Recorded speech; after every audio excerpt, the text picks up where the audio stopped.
느헤미야 붕괴를 위해서 함께 기도하도록 하겠습니다. 하나님, 이번 느헤미야 붕괴를 통하여 은혜 받게 하옵소서. 말씀을 전하시는 목사님에게 성령의 능력을 주옵소서. 모든 성도가 은혜의 현장에서 영적 허기가 채워지게 하옵소서. 우리 교회에 느헤미야와 같은 리더들이 세워지게 하옵소서. 예수님의 이름으로 기도드립니다. 아멘.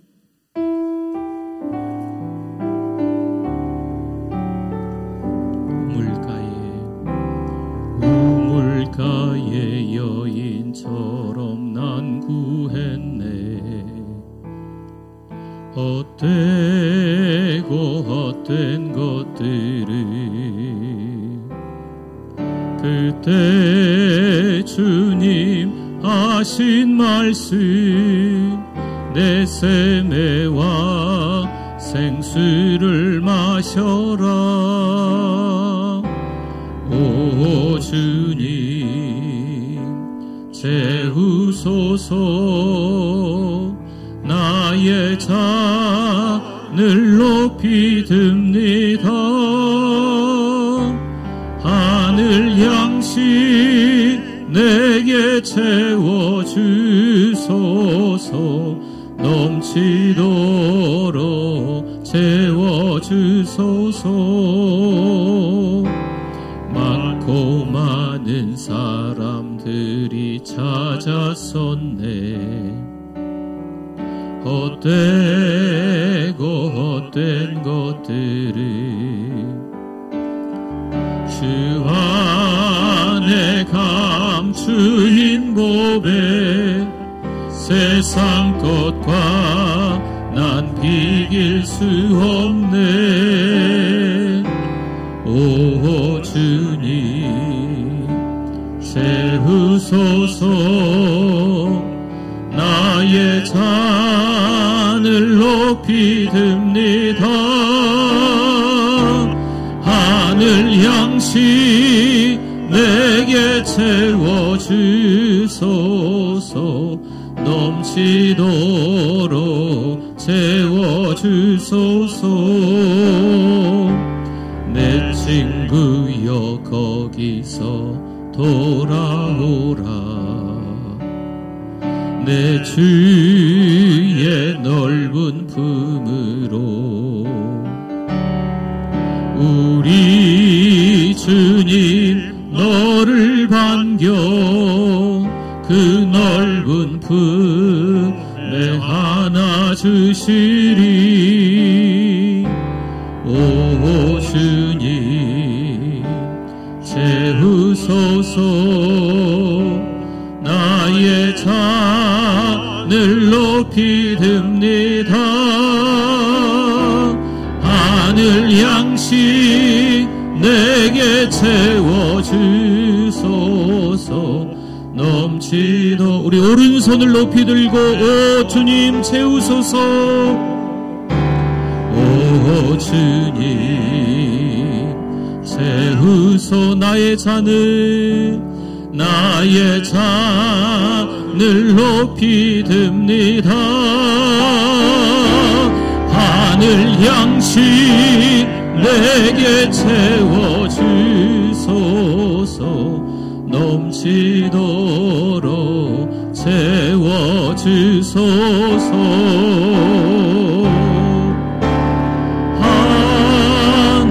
하나님께로 더 가까이 갑니다.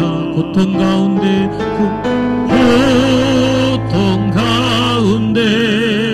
계신 주님,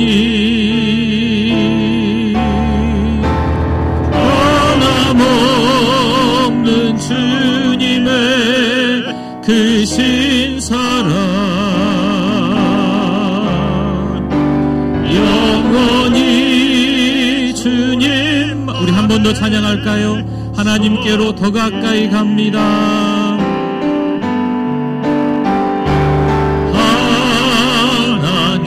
하나님께로 더 가까이 갑니다. 고통 가운데 계신 주님,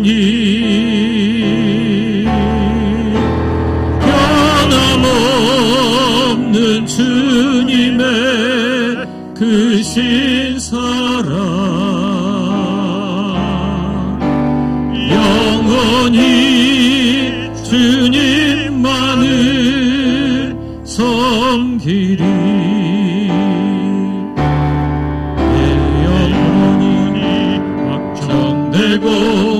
확정되어 싸우니 믿음에 눈들어 주를 바라봅니다.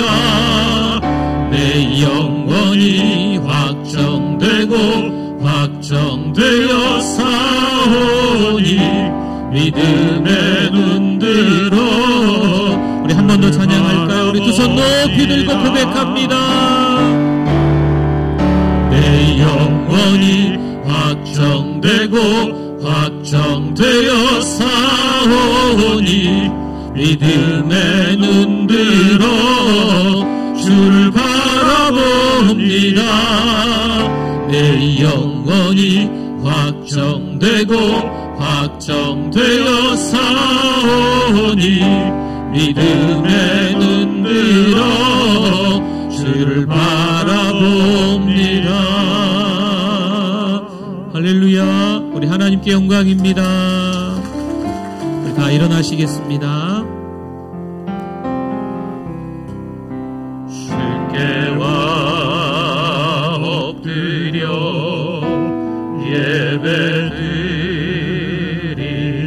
예배드립니다.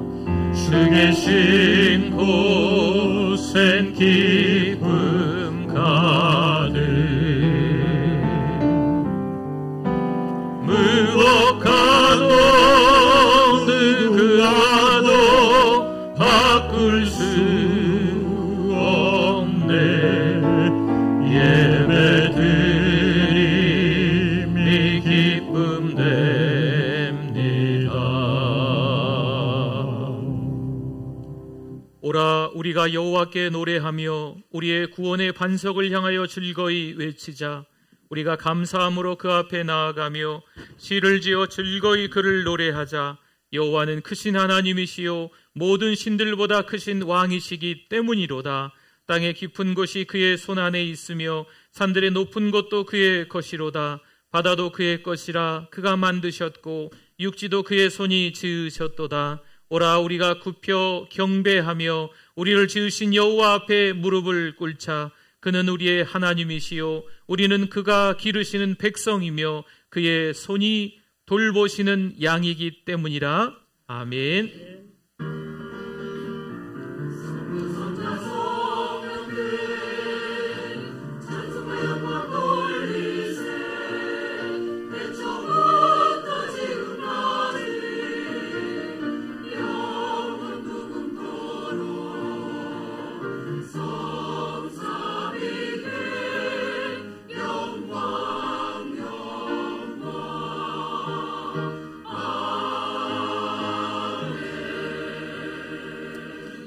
사랑이 풍성하신 하나님 은혜를 감사합니다. 한 주간 동안도 믿음으로 살아낼 수 있도록 은혜 주심을 감사합니다. 여전히 죄악된 습성이 남아있어 죄가 굳어져서 하나님의 마음을 아프게 했던 시간들이 있음을 고백합니다. 오늘 이 시간 예배를 드리며 찬송하고 기도하며 말씀을 드리며 우리의 죄를 낱낱이 그 실상을 밝히 알게 하시고 깨닫게 하시고 회개하는 시간 되게 하여 주시옵소서. 하나님 앞에 결단하는 예배가 될 수 있기를 원합니다. 예배 드려오니 하나님만 홀로 영광받아 주시옵소서. 예수님의 이름으로 기도드립니다. 아멘.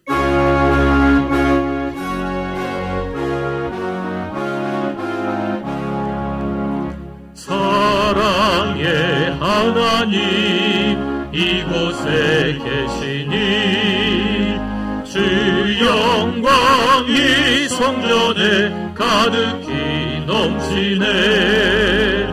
거룩한 주님 앞에 죄인된 우리들 경건한 마음으로 찬양합니다.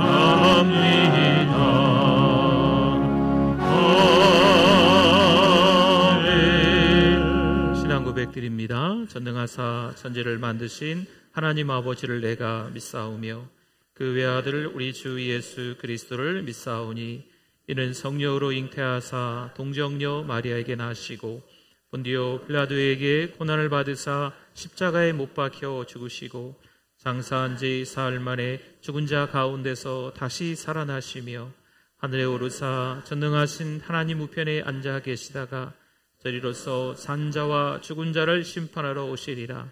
성령을 믿사오며 거룩한 공예와 성도가 서로 교통하는 것과 죄를 사하여 주시는 것과 몸이 다시 사는 것과 영원히 사는 것을 믿사옵나이다. 아멘. 앉으시겠습니다. 우리 박수 치면서 믿음으로 가리라. 믿음으로 가리라.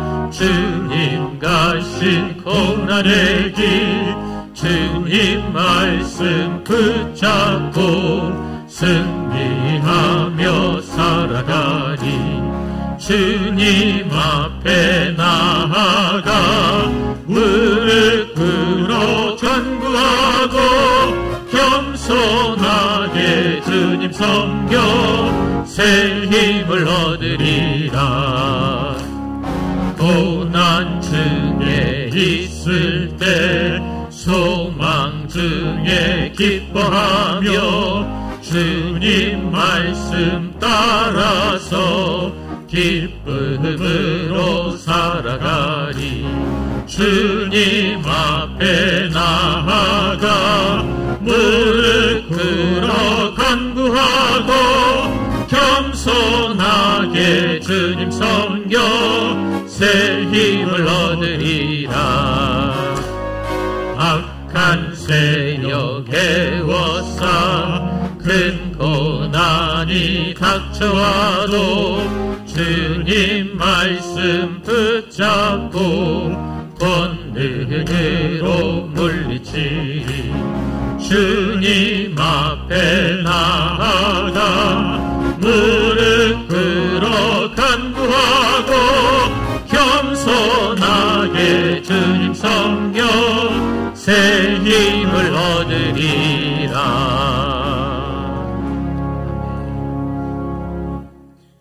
해 뜨는 데부터 해 지는 데까지 주관하시는 전능하신 하나님 아버지, 은혜를 감사합니다. 오늘 또 하나님 찾으시는 그 한 사람 예배제가 되게 해주시니 감사합니다. 이 시간 상한 심령, 깨어진 심령이 되게 해주셔서 어린 양의 보혈로 정결케 하여 주시옵소서. 모든 성도들이 날마다 성령에 충만하여 영적으로 성숙하며 은혜와 은사가 넘치게 하옵시고 성령의 권능을 받고 때를 얻든지 못 얻든지 주님의 복음을 힘써 전할 수 있는 자들이 다 되게 하여 주시옵소서. 사랑하는 우리 교회 은혜와 말씀과 선교 중심의 교회가 되게 하시고 1000개의 사랑방, 100명의 선교사, 10,000명의 영혼을 구원하는 1100만의 비전을 이루게 하시어 전주와 민족과 세계 복음화에 힘쓰는 사랑하는 우리 교회가 되게 하여 주시옵소서.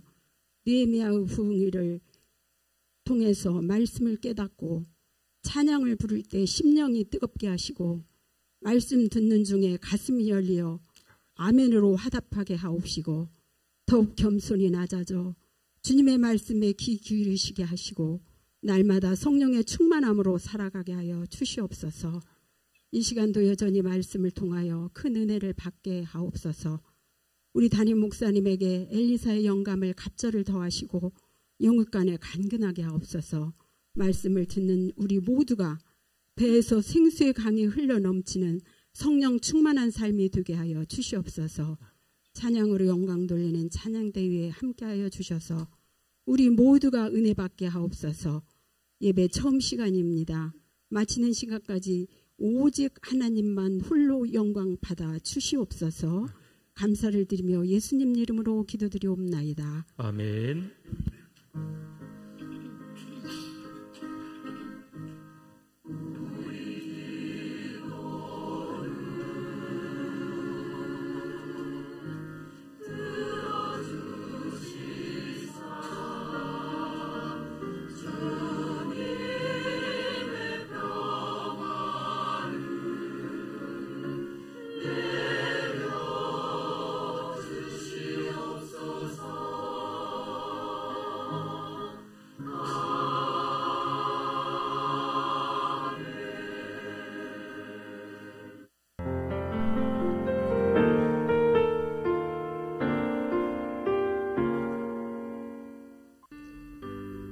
2023년 9월 10일 사랑하는 우리 교회를 찾아주신 새가족 및 방문자 여러분을 진심으로 환영합니다.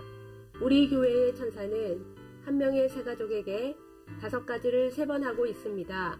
성도 여러분, 서로 큰 소리로 격려하고 축복하겠습니다. 세계를 먹여 살리는 리더가 됩시다.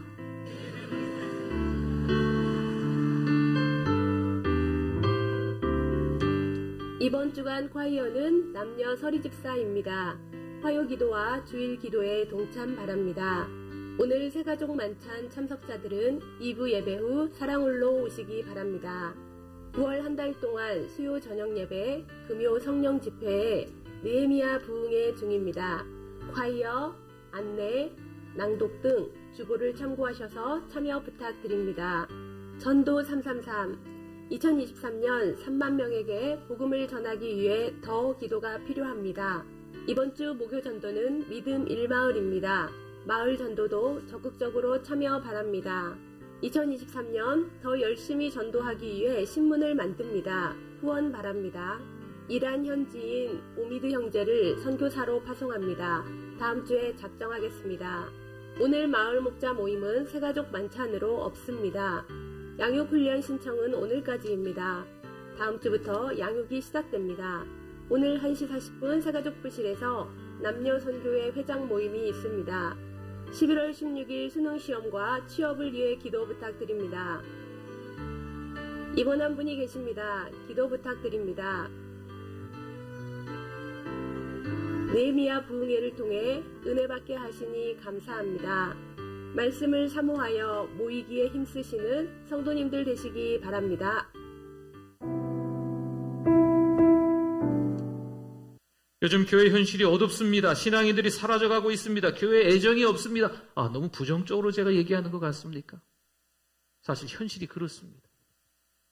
성도 여러분, 영적 감각이 되살아나야 합니다. 이 침통한 현실에 둔감하다는 것은, 말씀을 듣고 혹은 예배를 드릴 때 감동이 없고 은혜가 없다는 것은, 우리가 더 이상 하나님께 속한 일에 관심이 없다는 것을 뜻합니다. 하나님께서 싫어하시는 미지근한 상태가 되어버린 거죠. 종교가 어떻게 되세요? 기독교지요. 교회는 다니세요? 가끔 가지요. 그 정도로 이야기하는 거죠. 은혜를 잊었음을 우리는 철저히 회개해야 합니다. 여러분, 교회 나온다고 다 하나님의 은혜를 알까요? 교회 나온다고 다 하나님을 경험한 사람들일까요? 너무 안타까운 이야기지만 그렇지 않습니다. 교회 리더라고 다 하나님을 경험한 사람들일까요? 죄송합니다. 그렇지도 않습니다. 은혜를 잊었음을 우리가 느헤미야 말씀을 보면서 철저히 회개해야 될 줄 믿습니다. 그때예요. 그때 하나님의 말씀이 들리기 시작합니다. 기도가 되는 거예요. 찬양이 저절로 나오기 시작하고요. 그 입술에서 감사가 나옵니다. 감사의 열매가 맺혀지게 될 줄 믿습니다. 아멘. 은혜 받으실 하나님의 말씀은 느헤미야 8장 5절 6절 말씀입니다. 하나님의 말씀 느헤미야 8장 5절 6절 말씀 우리 같이 읽어보도록 하겠습니다. 에스라가 모든 백성 위에 서서 그들 목전에 책을 펴니 책을 펼 때에 모든 백성이 일어서니라. 에스라가 위대하신 하나님 여호와를 송축하며 모든 백성이 손을 들고 아멘 아멘 하고 응답하고 몸을 굽혀 얼굴을 땅에 대고 여호와께 경배하니라. 아멘.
할렐루야. 우리 하나님께 영광입니다. 감사합니다.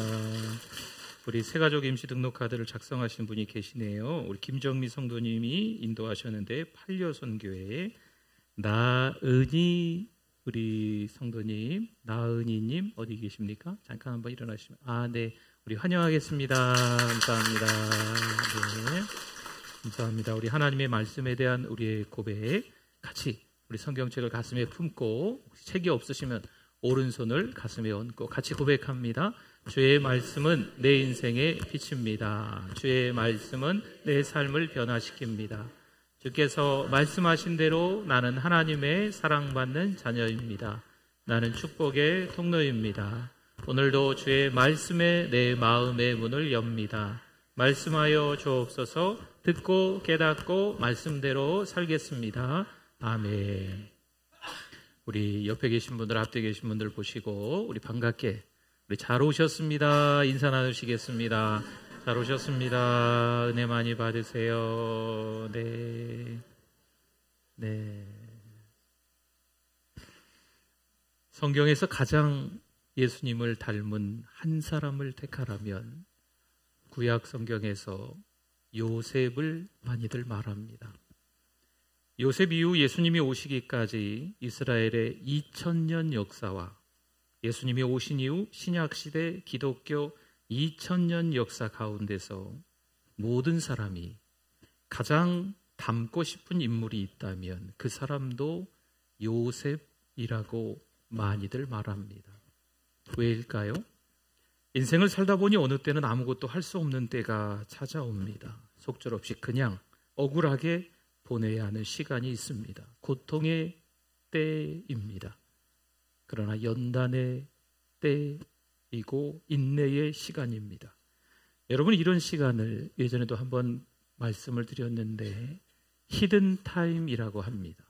히든, 숨겨져 있다는 거죠. 숨겨진 타임, 시간입니다.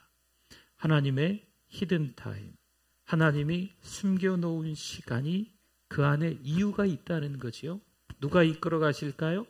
하나님이 이끌어 가시는 시간, 하나님의 이유가 반드시 있는 그 숨겨진 시간을 히든 타임이라고 합니다. 오히려 그때가 하나님이 함께 하시는 시간임을 더 많이 깨닫는 경우가 많습니다. 그런데 요셉을 보면 그런 시간이 정말 있어요. 여러분, 17살밖에 안 됐는데 고통의 끝을 경험합니다. 웅덩이에 던져지고 가까스로 살아나왔지만 미디안 장사꾼에게 노예로 팔려 질질 끌려가고 그리고 모함으로 감옥에 내던져집니다. 그래서 예수님을 닮은 사람이라고 말하는 것은 쉽게 이해가 돼요. 쉽지 않은 어려운 고통을 그가 억울함을 겪었기 때문에 그렇습니다. 그런데 모든 사람이 가장 닮고 싶은 사람, 요셉 맞을까요? 그렇게 숱한 고통을 겪은 세월들이 요셉에게 있는데 모든 사람이 닮고 싶은 사람이 요셉 맞을까요? 마치 우리 인생의 여정을 보여주는 듯합니다. 열심히 살았지만 그 열심히 산 것에 대해서 세상이 알아주지 않습니다. 나는 나름대로 정의롭게 살았는데, 정직하게 살았는데 오히려 이용당하기만 합니다. 여러분, 그래서 많은 사람들이 인생은 잘 모른다 이렇게 표현하는 것 같아요. 내가 무언가 계획하고 의도한 대로 인생이 잘 움직여지지 않습니다. 어린 시절로 한번 돌아가 보십시오. 내 마음대로 살았습니까? 세월이 조금 지나서 청년의 때에 취업은 어땠습니까? 여러분, 결혼은 또 어땠습니까? 인생이 내 마음대로 되는 게 있던가요? 지금쯤에 와서는 인생이 내 마음대로 됩니까? 돈 버는 건 내 마음대로 될까요? 건강마저 내가 열심히 운동하다고 아프지 않고 괜찮을까요? 운동한 만큼 건강할까요? 자녀들을 위해 기도 많이 했으니 자녀들이 별일 없이 잘 살아가고 있을까요?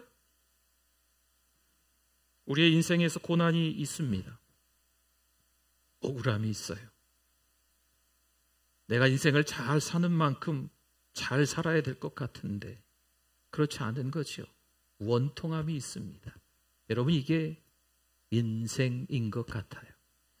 쉽게 풀리지 않고 이해가 되지 않은 일상이 있습니다. 히든 타임. 분명 뭔가 이유가 있을 텐데 우리는 전혀 알지 못하고 속절없이 그냥 당하기만 하는 세월들 있습니다.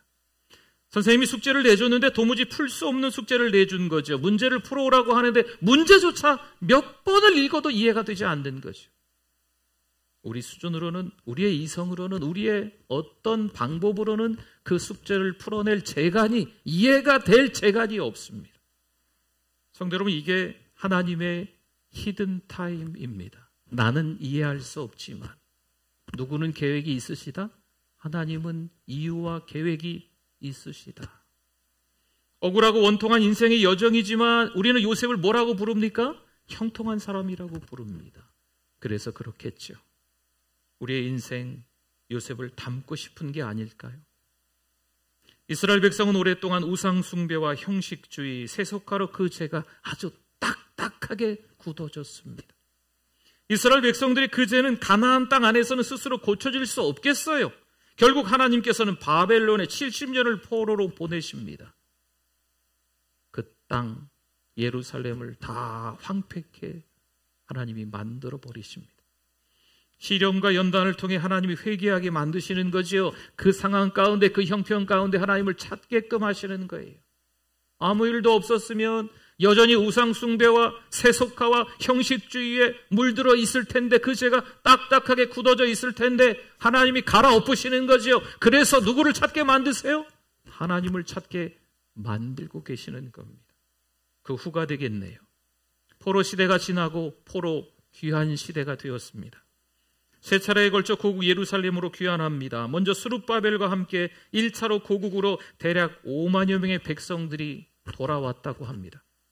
고레스 왕의 조소를 통해 무너진 성전을 다시 건축하겠다는 부푼 꿈을 안고 건너왔지만 엄청난 방해를 받습니다. 그래도 어렵게 무너진 예루살렘 성전은 세워집니다. 하지만 80년 넘게 여전히 예루살렘 성은 사람들이 살 수 있는 곳이 아닙니다. 끔찍하고 잔인하고 황폐한 땅입니다. 성벽은 다 무너졌고 성문은 다 불에 타버린 상태로 방치되어 있습니다. 그들의 삶이 전혀 달라지지 않았습니다.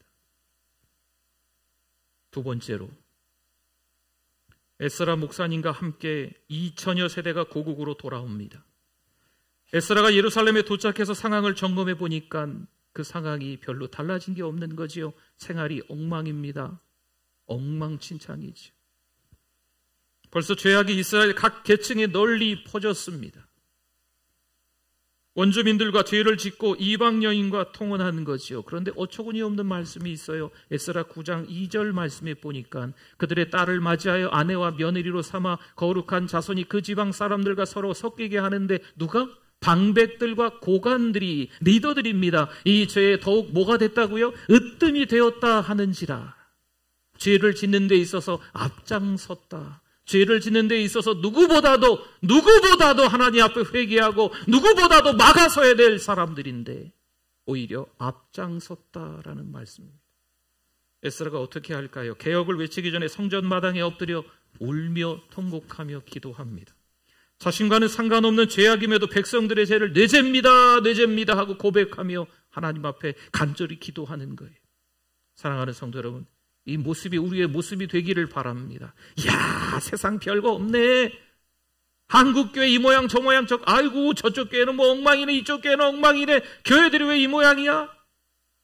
이런 얘기 하기 전에 내 죄를 깨닫고 그들의 하는 일들도, 그들이 말하는 것들도, 그들의 상황과 형편 속에서도 죄를 짓는데 그것도 내 죄라고 생각하고 에스라 목사님처럼 회개해야 될 때인 줄 믿습니다. 그러자 많은 백성이 따라 지은 죄 때문에 통곡합니다. 그런데 여기서 울기만 하고 있는 게 맞을까요? 이때 엘람 자손 중에 여히엘의 아들 스가냐가 에스라에게 이렇게 말합니다. 아직 우리에게는 소망이 있습니다. 요셉이 구덩이에 던져지고 노예로 팔려가고 모함으로 감옥에 내던져져도 소망이 있습니다. 여러분, 왜 저는 소망이 있다 말할까요?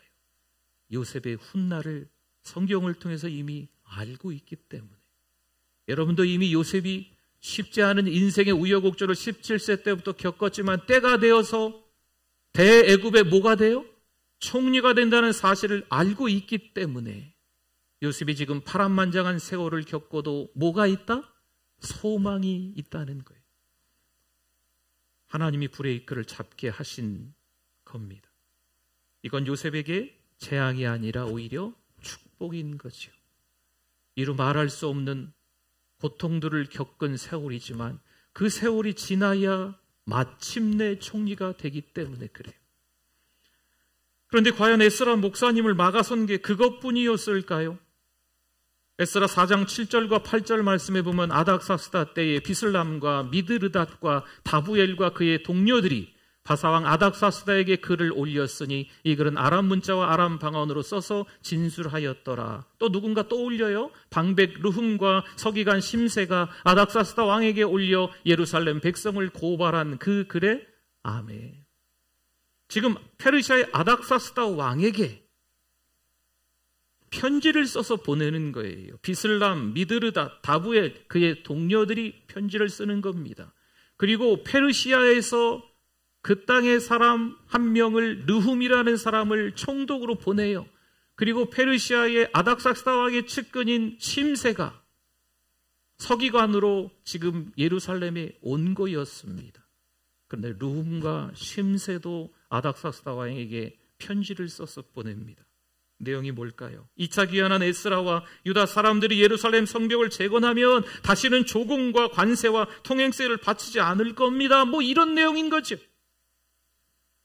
그럼 아닥사스다 왕에게 손해가 되지 않을까요? 이 왕이 어떻게 했을까요? 군사를 동원해서 성벽 재건을 막습니다. 도대체 하나님이 왜 브레이크를 잡게 하시는 걸까요? 결국 에스라 목사님은 성벽 재건에 실패합니다. 그렇게 하나님 앞에 철저히 회개하며 기도했는데, 성벽 재건을 원했는데 성벽 재건을 하지 못합니다. 백성들은 큰 환난을 당하고 능력을 받으며 예루살렘 성은 허물어지고 성문들이 다 불에 타는 어처구니 없는 일들이 일어나고 있습니다. 여러분, 아닥사스다 왕은요, 느헤미야를 총독으로 백성들과 3차로 고국에 보내줍니다. 사실 그 즈음에 예루살렘 총독이 반란을 일으켰었어요. 근데 어쨌든 항복을 했지요. 그러나 총독의 자리에 앉아있는 그를 페르시아의 왕 아닥사스다가 신임하겠습니까? 한 번 반란을 일으켰던 사람인데 2번은 하지 않겠나요? 그리고 저 아래쪽에 이집트를 견제하기 위해서 예루살렘에 누군가 믿을 만한 아닥사스다 왕의 최측근을 보내고 싶은 거죠. 아닥사스다 왕은 마침 느헤미야도 가고 싶어 하기에 총독으로 절대적 권력인 정치, 행정, 사법, 군사, 재정을 다 주어서 고국으로, 그렇게 많지 않은 사람들이지만 백성들과 함께 느헤미야를 3차로 돌려보냅니다. 물론 여전히 예루살렘은 사람이 살 수 없는 폐허가 되어 있는 현실입니다. 거기에 살던 하나님의 백성들이 큰 환난을 당하고 능력을 받습니다. 이방인들이 대놓고 하나님을 모욕했고 비난했습니다. 이스라엘 백성들은 그 공격으로 늘 불안과 두려움 속에 살았습니다. 제가 지금 어느 나라를 이야기하고 있을까요? 예루살렘 이야기뿐만이 아닙니다. 오늘을 살아가고 있는 우리 신앙의 현 주소이기도 해요. 내 마음대로 할 수 있는 게 없어지고 있습니다. 종교의 자유, 신앙의 자유. 여러분, 이게 얼마나 맞는 말일까요? 점점 더 우리가 믿음 생활하는 이 폭이, 이 문이, 이 길이 아주 좁아지고 있습니다. 오늘을 살아가는 우리의 상황과 비슷하다는 거죠. 매일매일의 삶이 불안하고 근심과 걱정이 많고 앞날에 대한 두려움이 있습니다. 과연 이때 우리가 할 수 있는 게 뭐가 있을까요? 믿음으로 살아보려고 하는데 오히려 그 길은 너무 좁아졌다니까요. 그 길은 너무 험해졌다니까요. 여러분, 목사로 이 자리에 서 있는 것도 너무 힘들어졌어요.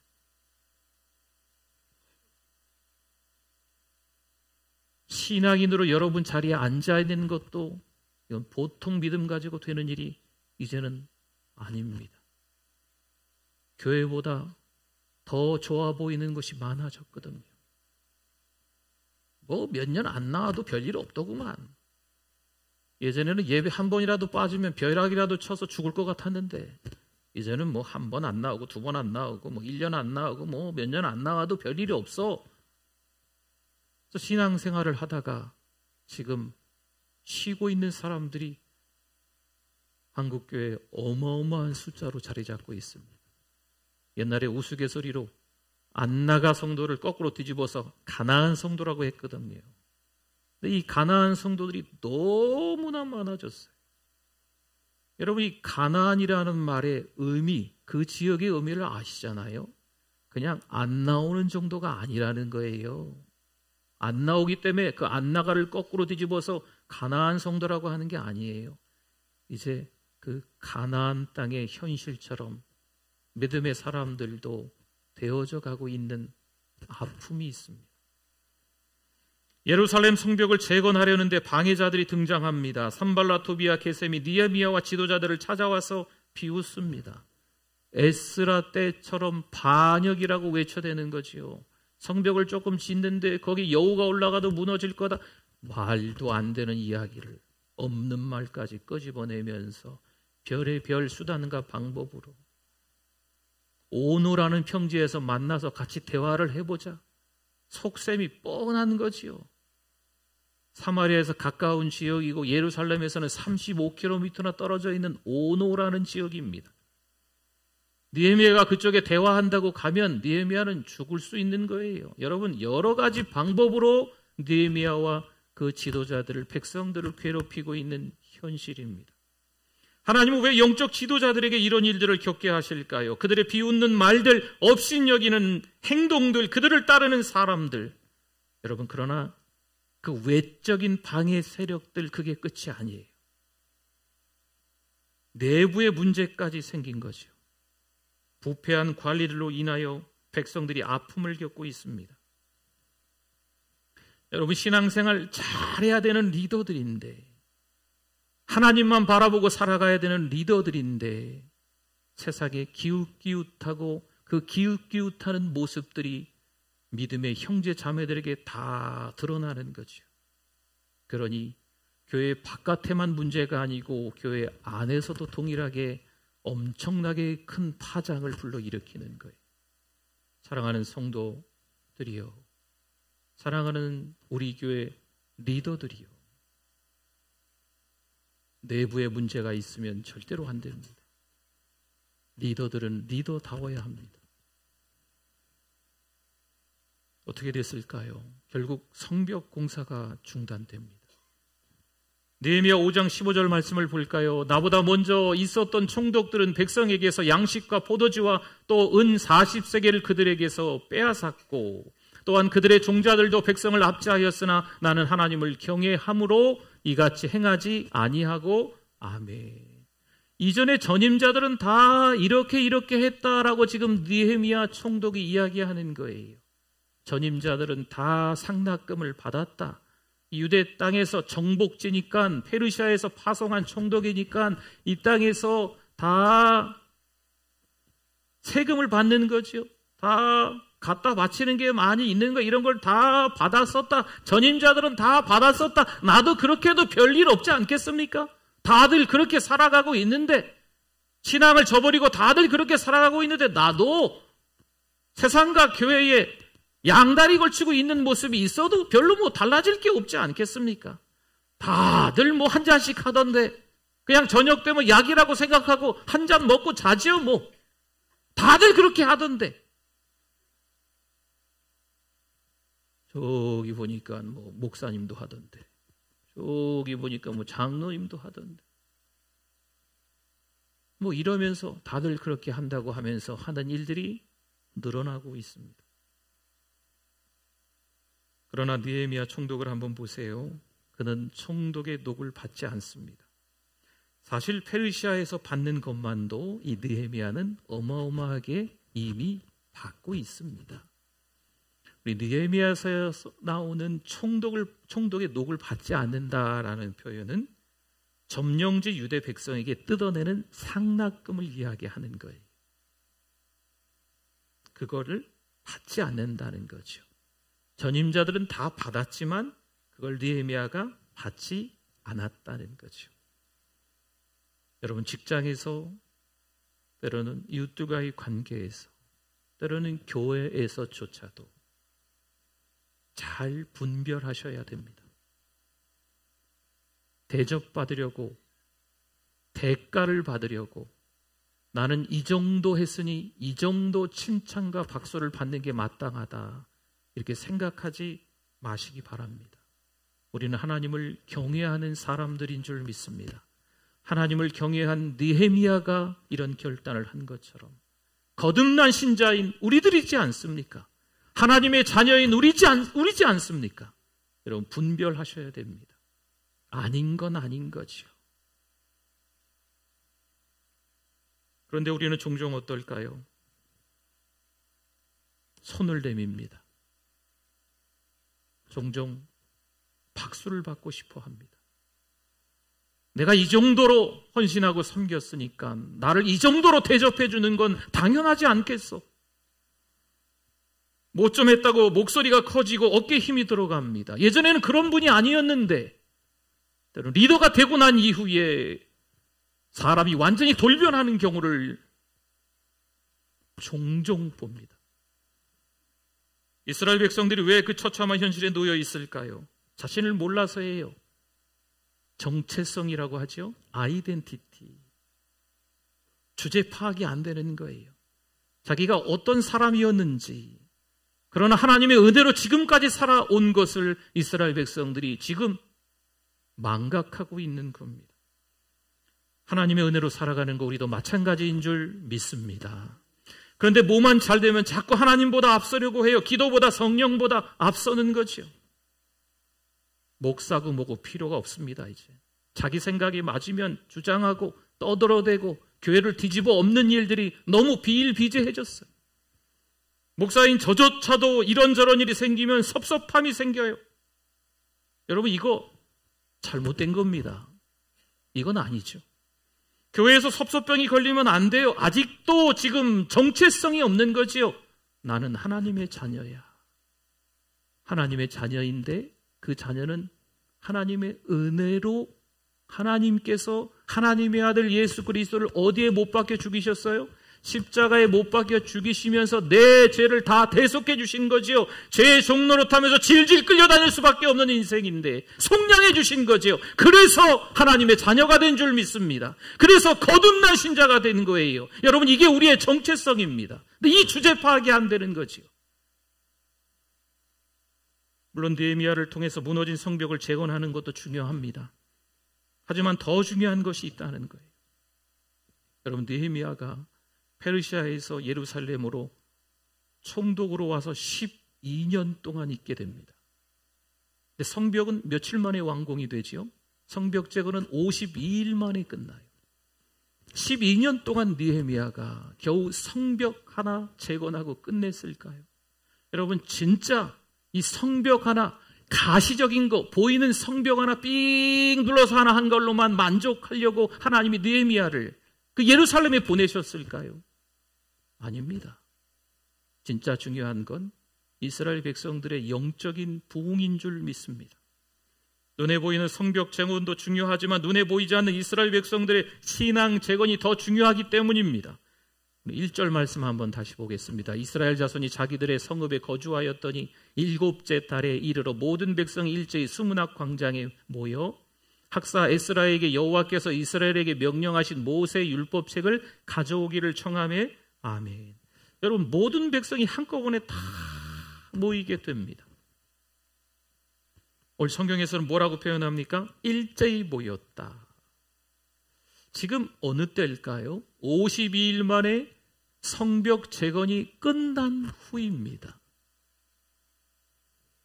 정말 많은 사람들이 방해 세력에도 불구하고 중간에 멈추기도 했었는데 성벽 재건이 정말 빠른 시일 안에 끝났습니다. 그러면 좀 쉬어야 되지 않을까요? 좀 먹고 마셔야 되지 않을까요? 좋은 음식으로 내 몸에 좀 보양을 해야 되지 않을까요? 한마디로 잔치를 하자는 거죠. 여러분, 이런 시간을 가져도 될 것도 같은데 이스라엘 백성들이 일제히 다 모였습니다. 여러분, 이건 이들 스스로 모일 수가 없어요. 하나님이 모이게 하신 거예요. 일제히 모였다는 것은 남녀노소가 다 모였다는 겁니다. 왜 모였을까요? 하나님 말씀에 대한 갈급함이 생긴 거예요. 그럴싸하게 성벽은요 삥 눌러서 재건이 완성이 되고, 그리고 성 문짝도 달았으니까 이 예루살렘은 충분히 방비할 수 있는 거예요. 그런데 그것으로 끝나는 것이 아니죠. 그것으로 만족하지 않는 거예요. 영적 허기가 지는 거죠. 배가 고파요. 여러분, 배고프면 식사를 하셔야 되잖아요. 우리 육신을 위해서 시장하시면 뭘 자꾸 드셔야 돼요. 배고픈데도 참고 그러시면 안 되잖아요. 영적으로도 마찬가지입니다. 하나님이 일제히 모이게 하셨다는 것은 갈급함을 주시는 거예요. 말씀에 대한 사모함을 주셨다는 거죠. 남녀노소가 그래서 다 함께 모여서 에스라 목사님에게 말씀을 읽어달라고 하는 거죠. 그때가 7월 1일 나팔절입니다. 1월 1일이 우리가 새해 첫날인 것처럼 이스라엘 백성들은 이 날이 새해 첫날입니다.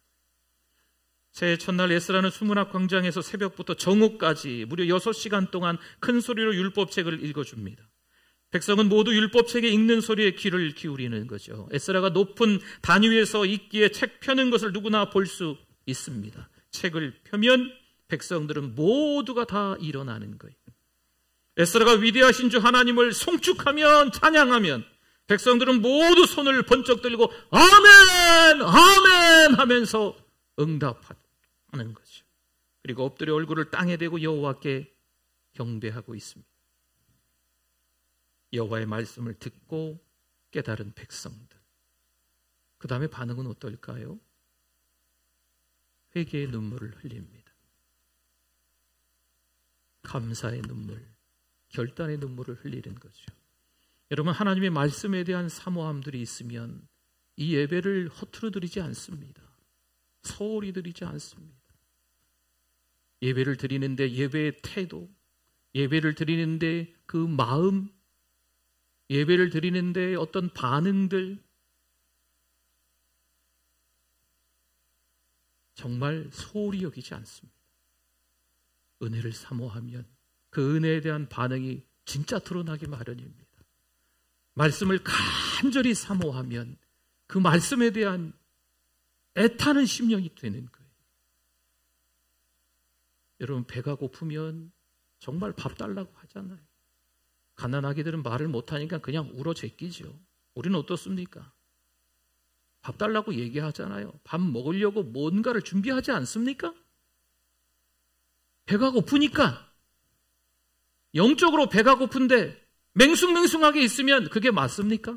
안 맞는 거죠. 허기를 달래줘야죠. 찬양을 하는데 은혜가 안 돼요? 기도하는데 은혜가 안 돼요? 말씀을 듣는데 은혜가 안 돼요? 누구 탓이에요?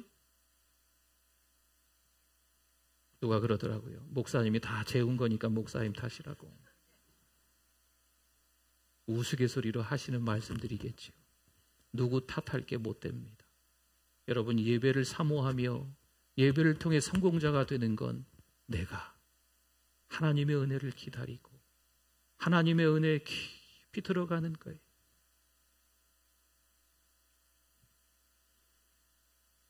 총독 느헤미야와 에스라 제사장과 백성을 가르치는 레위 사람들이 우는 이 이스라엘 백성들을 타일르는 것이요. 이날은 주의 날이고 거룩한 날이니까 울지 말라. 사랑하는 성도 여러분, 부흥은요 하나님의 열심입니다. 부흥이 이게 뭡니까? 숫자가 많아지는 게 부흥이 아니라고 했잖아요. 우리 개개인들이 다 하나님과 더 가까워지는 것, 우리 개개인들마다 영적으로 성숙해지는 게 부흥입니다.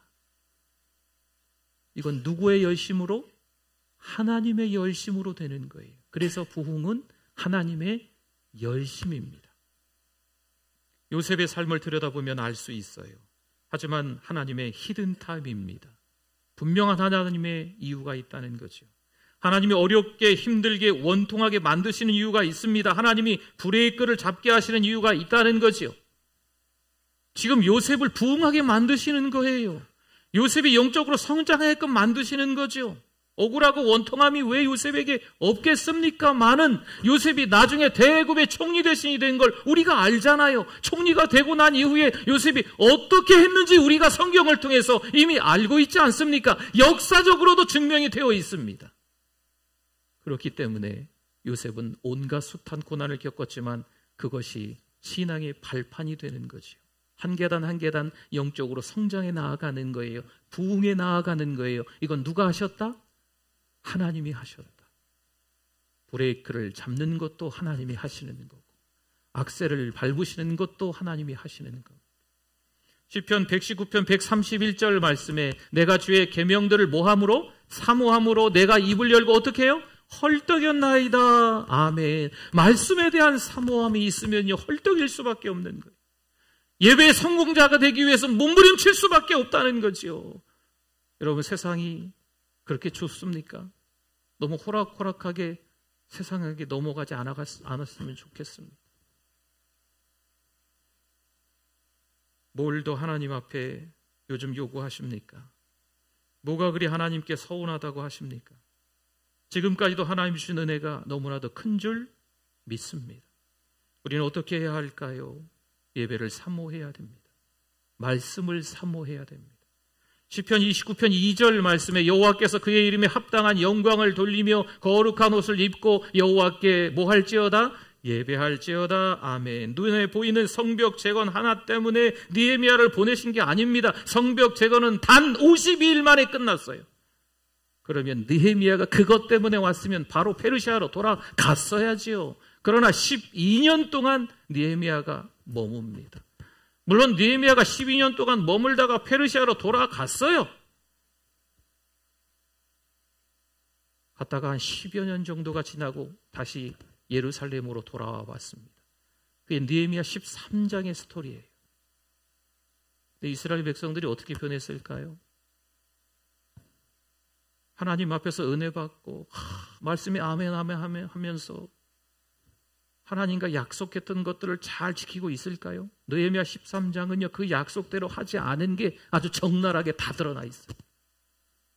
겨우 10년 사이에 다시 또 그 죄악의 현장으로 이스라엘 백성들이 다 돌아갑니다. 여러분, 느헤미야가 지금 예루살렘에 온 건 겨우 성벽 재건 하나 때문에 온 게 아닙니다. 눈에 보이지 않는 백성들의 믿음 재건이 더 중요한 줄 믿습니다. 물론 우리가 신앙생활한 연차가 필요하기도 합니다. 나는 20년 했어, 30년 했어. 여러분, 이게 복이 돼야 돼요. 나는 2대째야, 3대째야, 4대째야. 이게 신앙의 축복이 돼야 됩니다. 그런데 오히려 이게 신앙의 걸림돌이 되는 경우가 있습니다.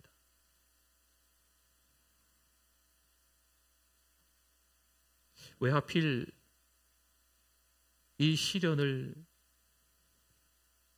내가 겪어야 될까? 왜 하필 내 자녀가 이렇게 힘든 시간을 지나야만 할까? 왜 내가 질병에 걸려서 아파하는 시간을 병상에서 오랫동안 보내야 될까? 남들은 잘 먹고 잘 사는데 신실하게 살려고 아둥바둥하는 나는 왜 물질 때문에 이렇게 어려운 고난을 겪어야 될까? 여러분, 한번 생각해 보십시오. 하나님은 그저 그 보이는 거 하나 해결해 주시려고 여러분들에게 신앙을 주시는 게 아닙니다. 거울 좋게 눈에 보이는 거 하나 해결하라고 하나님이 브레이크를 잡으셨을까요? 우리가 살아가면서 감당하기 어려운 고비를 겪습니다. 위기죠. 그러나 그때 재앙이 아니라 뭐라고요? 축복입니다. 하필 그때 교회에 큰 어려움이 찾아왔어요. 그런데 감당할 만한 때였던 거죠. 그 전에는 감당할 수가 없었던 거죠. 그 전전에도 감당할 수가 없었던 거죠. 근데 하필 그때쯤 교회에 어려운 일이 생긴 거예요. 그때는 하나님이 감당할 만하기 때문에, 우리 성도들이 감당할 만하기 때문에 그 어려움이 찾아왔던 거예요. 건강검진을 받다가 암을 발견했어요. 재앙일까요? 아니에요. 그건 축복이에요. 자식이 시험을 쳤는데 떨어졌어요. 또 떨어졌어요. 하나님이 이끄시는 과정이 반드시 있는 겁니다. 여러분, 하나님께 원망하고 불평하고 그러지 마십시오. 그럼 요셉은 도대체 시험을 몇 번이나 떨어진 거예요?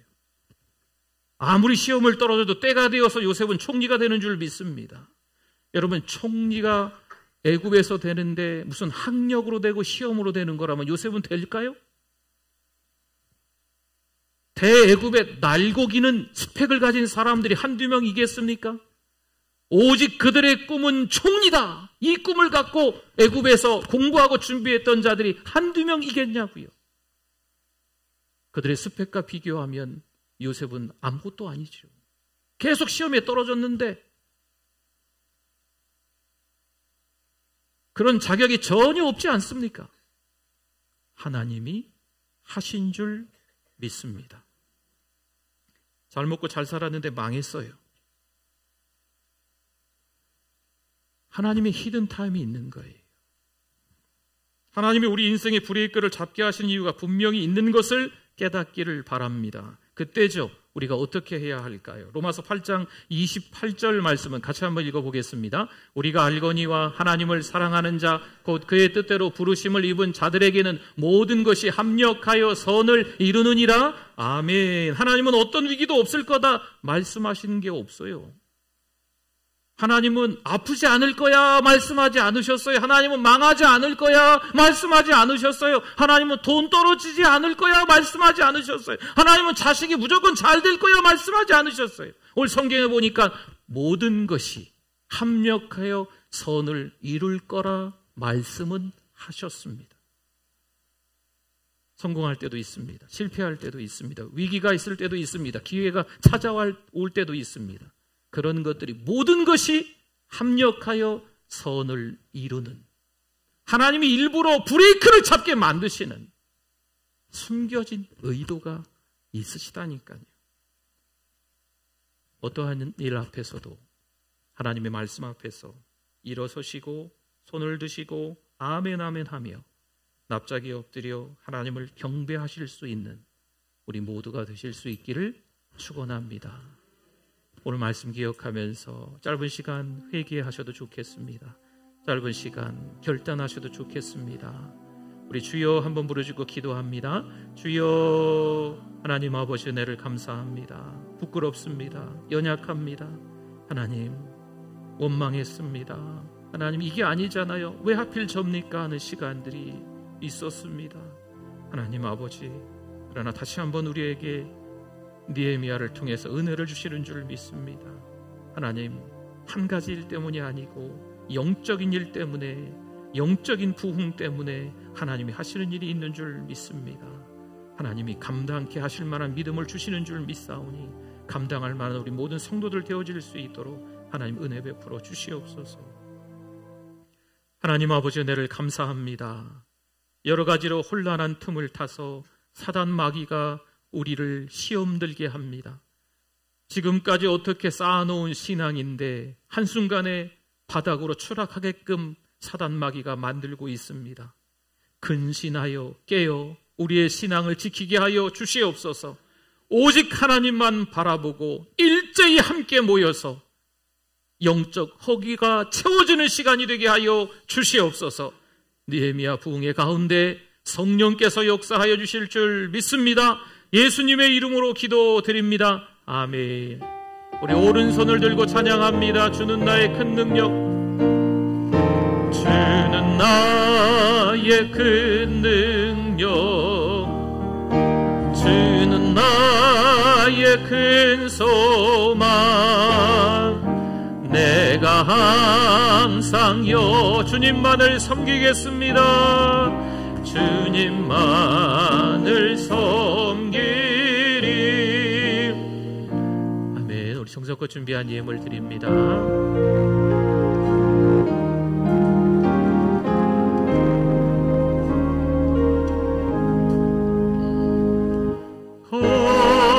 비싼 향유를 주께 드리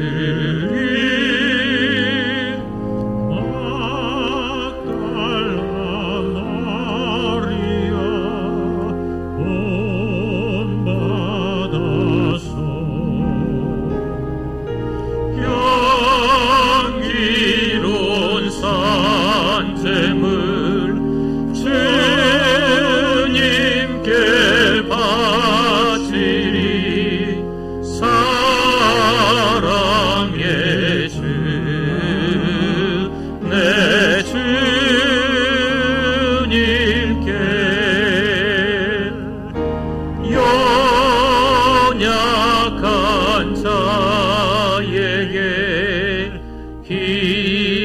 힘을 주고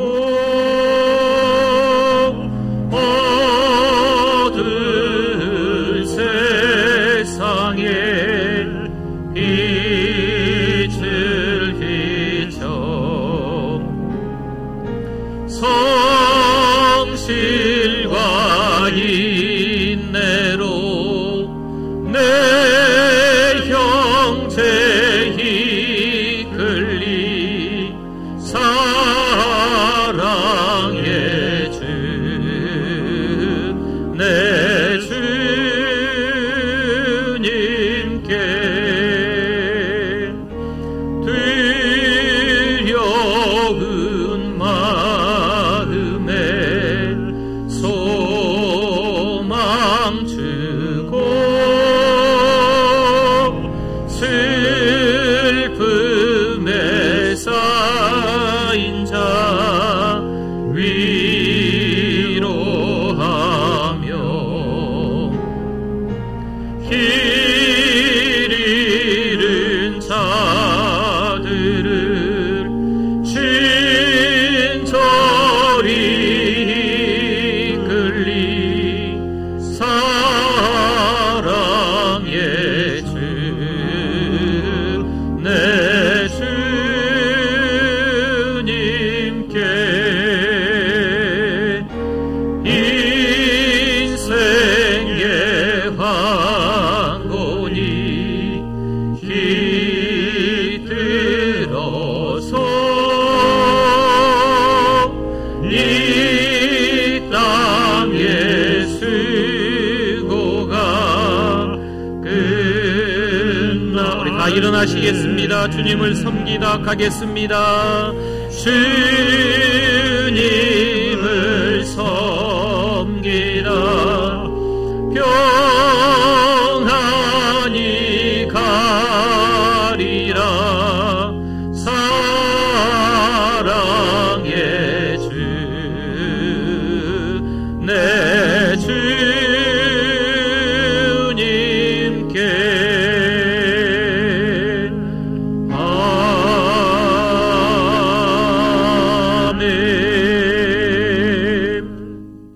하나님 감사합니다.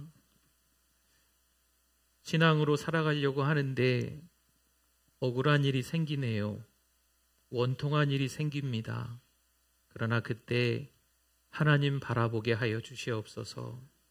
하나님이 숨겨놓은 시간이 있음을 깨닫습니다.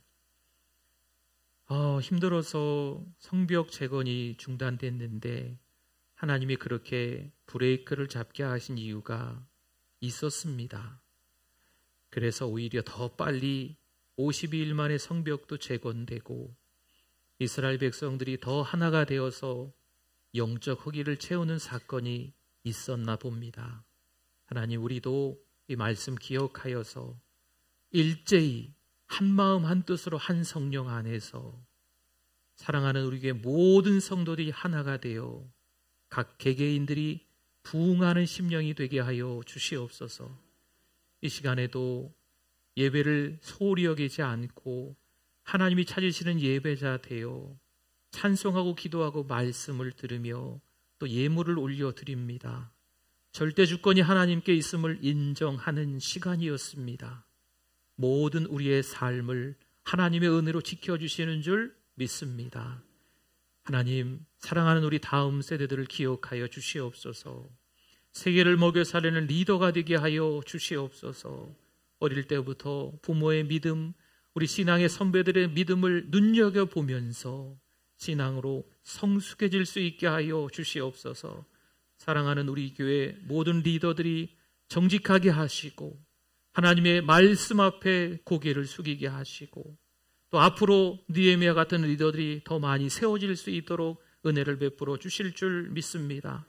편찮으시는 분들이 있습니다. 하나님, 오랫동안 병상에 또 요양원에 계신 분들 하나님께서 위로하여 주시고 외롭지 않게 하여 주시며 그 믿음 변치 않도록 은혜를 더하여 주시옵소서. 하나님이 불러가시는 그때에 나 예수 안 믿는다고, 나 주님 모른다고 말하는 일이 없도록 끝까지 우리 어르신들의 믿음을, 우리들의 믿음을 지켜주실 줄 믿습니다. 하나님, 얼마 전 봉고차의 사고로 인해서 통원 치료받는 분들이 계십니다. 수술하시고 퇴원하시고 또 수술하시고 병상에 또 여전히 아프셔서 병원에 계신 분들이 있습니다. 예수 그리스도의 이름으로 기도하오니 회복될 줄 믿습니다. 건강을 되찾으실 수 있도록 우리 하나님께서 은혜로 붙잡아 주시옵소서. 하나님의 그 사랑에 감사하는 성도들입니다. 목사님, 저 빨리 교회 가서 예배드리고 싶어요 라고 말씀하시는 우리 권사님들, 하루빨리 회복되어 교회에 와서 함께 예배드리실 수 있게 하여 주시옵소서. 믿음으로 살아갈 때 원치 않은 일을 당하게 되지만 하나님의 히든 타임이 있음을 깨닫고 다시 한번 재기할 수 있도록, 믿음으로 일어설 수 있도록 은혜를 베풀어 주시옵소서. 세상 마귀 손잡고 세상 사람들 흉내내는 어처구니 없는 일을 하지 않도록 하나님 도와주시옵소서. 불평하고 원망하고 부정적으로 막 말하고 욕하고 비방하는 어리석은 자들의 그런 무리에 끼지 않도록 우리 하나님께서 하나님의 은혜를 더욱 허락하여 주실 줄 믿습니다.